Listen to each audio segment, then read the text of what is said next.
How's it going, guys and girls? This is Mustard and Ketchup here once again, hitting you up with another one of these prediction videos. As we can see, ESL Week 5 for EU for the MKX Pro League has been decided already. We're now going to be a week ahead of NA for the rest of the league, I assume, because obviously NA had their break for Thanksgiving last week. And EU didn't have that, so this will be a Week 5 prediction for EU and then a Week 4 prediction for NA, because that's the thing, we're now going to be doing predictions for NA as well. We've heard your guys' feedback, we know some of you are wanting to see our predictions for NA, so we're going to give it a go this week, so let us know what you think, if you like it or if you prefer it the other way, so just let us know. But first things first, before we get into it, I do want to apologise for the lack of content from Ketchup and myself over the last couple of days. We've been back in the UK. We've been working with Smite. I know a lot of you that follow us regularly know that it's another game where we're incredibly passionate about and have been playing for a long time. And we got the chance to go back to the UK and work with that. So we were doing some casting and analysing for Smite over the weekend back in the UK for Hi-Res Studios. But that's all done now. So we're now back in Poland. Back in Poland and ready to rock and roll, really. Back So, in UK mode. Game 1, immediately, Foxy Grandpa versus Pro Stunner. Basically, in the past, Stunner has lost to Foxy. We know there have been quite severe losses, if you know what I mean. Like they're very, very dominant in Foxy's favour, from what we've been told by people that have seen them play. At least the pre-season I heard was like that, but obviously no one saw that apart from the guys. I just heard it was a 3-0 and that was it. So we'll quickly go over the path. Foxy once again had to get through all UK. I think these leagues are dominantly a lot of UK players enter these. A lot of UK players seem to enter them. He had to get through Use for Glue. Unfortunately, Use for Glue has to fight Foxy just for top 8 again. So very unfortunate there. I'd love to see Use for Glue in at least one top 8. I mean, even if we're running out of time, but he's got to make it. He's a good player, but he's got to get through it. That's the thing. I mean, I'd like to point out that Pro Stunner had to beat someone called that douche reptile. Oh no! Jeffy lost the mirror. Maybe. But no, I mean, Pro Stunner versus Foxy, I mean, as much as I would love to see Stunner move on and take Foxy out round 1, realistically, I don't see it happening. He is a well good player, but last week we saw that. It's kind of like, in our prediction video last week, we said that Pro Stunner is a great player, but he does seem to have this weakness of when the match isn't going in his favour and the table's kind of teetering against him, he becomes kind of predictable with his armour and his defensive options. The general consensus was he knows his character and he has all the tech and he has all the strategies, but once that is figured out, he struggles to kind of take that next step above you. Like once you get one step ahead of him, he struggles to then get one step ahead of you again. And we actually pretty much, I think we saw that really just completely demonstrated last week, where he fought Costas and Harris and absolutely destroyed him with some really, really amazing nimble gameplay. But then when he fought Madzin, who is much more aware of the matchup, much more aware of how to fight Stunner as well. Well, not to mention they've actually played before as well. Exactly. Whereas I'm sure it was the first time between. When Stunner was put on the back foot by Madzin, we saw a lot of like predictable reversals and stuff like that. So it's pretty much exactly as we explained. But like in these tournaments, that's 2 top 8s in a row he's made. I mean, I love the fact that he's getting better. How the first time he made it in top 8, he made a hell of an impact and did really, really well for himself. Unfortunately lost to Madzin, but he's back now. He has got to fight Foxy in the first round, so I don't know. I reckon Foxy's going to take this purely because Foxy is aware of the matchup. He knows how to fight Reptile. And he's way more versed in being able to adapt. He adapts a lot better than Stunner does currently, and that's just due to experience, I think.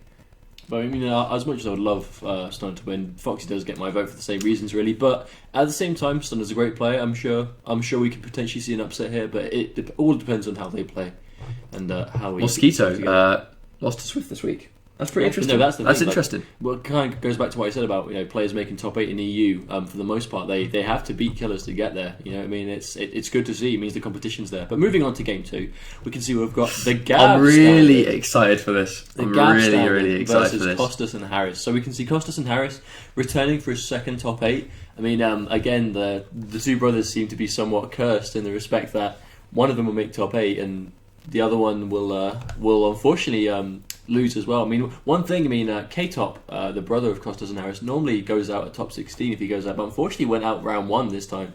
We'll be able to point out who against later on, but Costas and Harris has made it top 8 again. But the thing I want to talk about here, congratulations and all that cool stuff to Costas. Making top 8 is no easy feat, but the Gab standard, you guys won't know who this guy is, but we do. Yeah, exactly. He's been a good member of the UK community for a long time. He started with Injustice. He played MK9, but Injustice was the start of his competitive, serious play. But he's a Molina player. He's a Molina loyalist. I can't remember what variation he plays now. I know he loved piercing early on, but I know he played Ravenous as well, as it was kind of explored that Ravenous might be the strongest of them all. But he is one of the co-hosts of the Her Majesty's Council podcast. Alongside JTB? Yeah, alongside JTB, who's another guy we see enter the leagues. But he's made it to top 8 this week, and he has got a really powerful Molina. On the latest episode of the podcast, which I was on, we were doing who is considered best with each character thing in your opinions, and my vote of best Molina, now Saltface isn't playing, actually did go to Gab, because I've seen Gab play at his best, when he thinks no one's watching, and he has got some really tidy Molina play, and obviously it's a character we don't see too often. But something I wanted to point out here is, even though Costas and Harris is a decent player, Gab Standard's path was undeniably much harder. Yes, I wouldn't deny that. I mean, so he had to go through shuffles in game 1, Mitsuones in game 2, Falcon. So Falcon did make it through his first round, and then Sumerian. So he actually had a very, very, very respectable path against decent players. Taking out Mitsuones, which was that was a big deal. He does play Molina, bear in mind, which is going to be really good to see. It's the first time we've seen a dedicated Molina main. I know Youthful used Molina a little bit in Season 1, but yeah, this is the first time we're going to see an actual true main of Molina go through. So really, against Cos and Harris, it's going to be a matter of who understands that matchup. I think, to be honest with you, I really think that Gab Standard is going to be more prepared for this matchup than Costas is, because I've never really seen them fight Molina. And bear in mind, Gab Standard is not your typical online Molina. There's a lot more to it there. In terms of who's going to win this match, to be honest with you, Costas and Harris and K-Top have both consistently failed to surpass the 8th round. I mean, I don't sound disrespectful, but there's no denying that they're underperforming when it comes to the actual top 8 itself. I mean, they're doing fantastically well to get into top 8, but that seems to constantly be where it ends. So, I mean, unless they start to really kind of pull out some really amazing play and do well in the first round, I mean, I at this point find it hard not to always predict that the person that they're fighting will take it, because they just seem to almost choke when it gets to that 8th place. Well, for me, it's going to boil down to one thing and one thing alone. Molina has some of, if not the best, trip guards and anti-airs in the game. Easiest and simplest as well, I might add. I mean, meter burn roll, man. Meter burn roll, standard roll if you're going for the trip guard, or even anti cross up if your timing's right. But it's basically the meter burn roll, and unfortunately, something we do see a lot, and we always comment on it, is whenever we've seen Costas play, he does like to jump quite a lot, which is something you can get away every now and then, but if you're doing it consistently enough that it's going to get anti-aired. Like, if I just hope we don't see him get knocked out of the air every time and then maybe tilt and think, I'm just going to keep jumping out of frustration because he surely can't expect me to keep doing it. And if we see Gab play like that, I'm sure he'll be able to take the set. I mean, Costas, he's a good player to get here, and it is capable of moving on. I think in terms of just from what we've seen of them and consistency, because that's the important thing, consistency. I would assume that Gab is going to be able to move on here. I mean, again, it's you might notice that we tend to bet on a lot of the UK players. It's just a coincidence. It's purely not coincidental. It's not bias. It's just the fact that we've seen them obviously play a lot more. But even then, like, we're weighing player versus player here, and in this case, once again, it does happen to be that I'm happy to say that I think Gab's going to win this one. Yeah. I mean, to be honest, I agree. It's Molina as well. The way Costas plays, Molina does a good job of just shutting down. So, game 3. Let's have a look at this one. Zarakamaka and Storm. This is going to be a rematch. I forgot this was a thing. I mean, just for a start, look at this. Nivek's here as well. Nivek versus Storm was a match we missed. Storm took that one. Zarakamaka having to beat Blitzgurst from last week's top 8 and Mr. Aquari as well. So, pretty...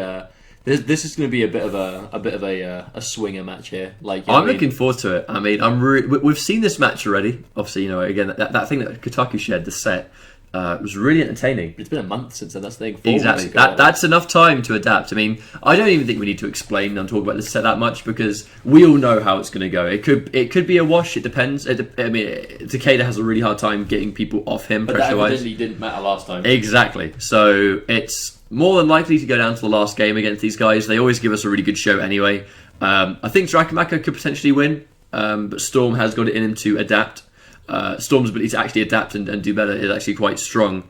But to be honest, it's still Liu Kang versus Takeda. So I think I see Zarakamaka moving on purely by the matchup, because bear in mind, both of these guys are going to adapt to things. I've been talking a lot to Zarakamaka, and he's basically said to me, there are things that you can armor break Takeda with that I was trying to do but was screwing up because I was nervous, which I won't screw up next time. So if he has a way to make the matchup harder, I've got to say that I think it might not even necessarily be that I think Zarakamaka is going to beat Storm. I just think Liu Kang is going to beat Takeda.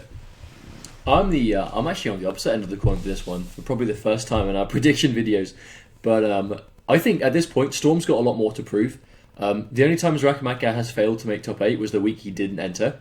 So the fact that he's obviously back again this week, because he entered this week and he's taking out good players to get here, means that I don't think nerve is going to be a thing for Zarakamaka anymore. But at the same time, Storms has entered every week. And for 2 weeks running, he's been eliminated by Mitsuones. And I know he's been frustrated about it, because he wants to make top 8, he wants to get the points, and here he is again.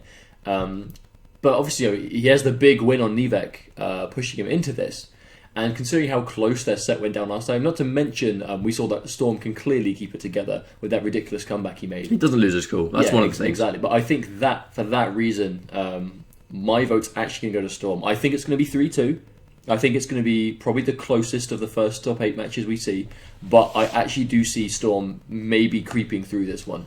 And I respect that decision. I mean, it's like, it could go either way. That's the reality. Well, let's remember that his waiting in match 4 for him is none other than Madsen once again, and Boki. Boki, one of Storm's training partners. They do Fatal Friday fights in Vienna. It's an Austrian major, and both Storm and Boki regularly attend that. And last time Boki won by defeating Storm in grand finals. So these guys clearly, they're good players. They have a lot of experience, but Boki's the first time I've seen him top 8, which is great. But seeing he took out Taco to get here as well. He plays Kung Lao, right? Yeah, he's a Kung Lao player. But leading into my next point, he's against Madsen, and Madsen is quite possibly one of the quite possibly some of the best Kung Lao matchup knowledge that I've seen from a player. Boki did actually take out. He was the one that took out K-Top. Yeah, so that's worth mentioning. So it's probably going to be Tempest versus Blood God again. To be honest, it's like if Madsen can handle Foxy's Lao, I like his chances versus a lot of other Lao players. However, I don't know whether these guys have played before, so there's always a chance for upsets. The matchup can be quite tricky. I find, like we said time and time again, if he can get the defense term up, it's better for him, but it's still like he still has to hold all the pressure, which isn't particularly ideal. So we saw, Foxy basically adapted to Madsen last week, I think it was, and really just got going and prevented Madsen from doing anything that Blood God tries to do. So that was quite tricky. But whether Boki knows that is another story. So, I mean, to be honest, long story short, I reckon, just for consistency, I've got Madsen on this one. I don't want to sound like, boring, they just vote for the same people, but Madsen's been bloody consistent. Like, there's no doubt about it that Madsen's been consistent. Boki is going into his first top 8, so we don't know how prone he is to getting nerves or whatever, but he's going to be probably going up against either Grandmaster or Blood God. I mean, they're both... Madsen's comfortable again in that matchup with both of those characters. He only really seems to go Grandmaster against people he knows are aware of how to shut down Blood God, or even if their character is capable of doing it. Even if he's against someone that he's played a lot, if their character doesn't particularly bring too much to the table in the matchup, then he's just going to go Blood God anyway. Yeah. But, I mean... The way we saw Foxy shut down Madsen's Blood God for the 2 weeks we've now seen them play against each other is it's not been through just generic standard the way the match goes. It's Foxy predicts that he's going to cancel a low normal into a totem, and he gets a normal in between the gap because he knows Madsen so well that that's what he's looking for. He runs forward after block normals because he thinks the totem's coming. If Boki doesn't do stuff that down to the wire, I think Blood God will give him a big headache, because that's how you deal with the totem. He's going to get the totem on the screen. You can't really stop that, but what you can do is force him to block until it disappears. And that's what Foxy knew, and that's what Foxy was enforcing every time they fought last time. So if Boki's not doing that, and he's letting Madsen get crouching pokes into totems in the neutral, he's letting him get... not to mention Foxy's way of dealing with the Sunray as well. This, especially the Meteor Burn version, was very interesting and clearly handled in a way only because they've played so much. if Bogey doesn't know how to shut down Sunray and the totem setups in the neutral, then he will probably get ran through by Blood God if he's not playing absolute perfectly. But we might see that because, he's going to be having the winner of Zarakamaka and Storm waiting for him in semis. Okay, so that's that. So that's EU done. Like I said, these are only ever going to be the first set of matches. So yeah, Foxy, Grandpa and Stunner. We think Foxy's going to take it. We think Gabstand is going to take it over Costas Harris due to just like Melina in general and preparation for the matchup. And bear in mind, Costas hasn't done particularly well when he's actually got top 8. So that there might be an element of extreme nerves there. But I think Melina in general might be quite good at taking out the style that Costas plays. Zarakamaka and Storm. We were split on this one. I thought Zarakamaka, must have think Storm. And the final match, pretty much I think Madsen's a safer bet, I think. So that's the first set of games. We have NA next. Bear in mind, I know this is the day before the top 8 begins. We've been very, very busy and actually not in the country. So we've been unable to do these videos earlier. From Friday until now, we've been in the United Kingdom once again. So let's get things over to the NA right now. Cheers for watching, guys. Don't forget to like, comment and sub. We'll see you soon. We'll definitely see you tomorrow and take care. See you later.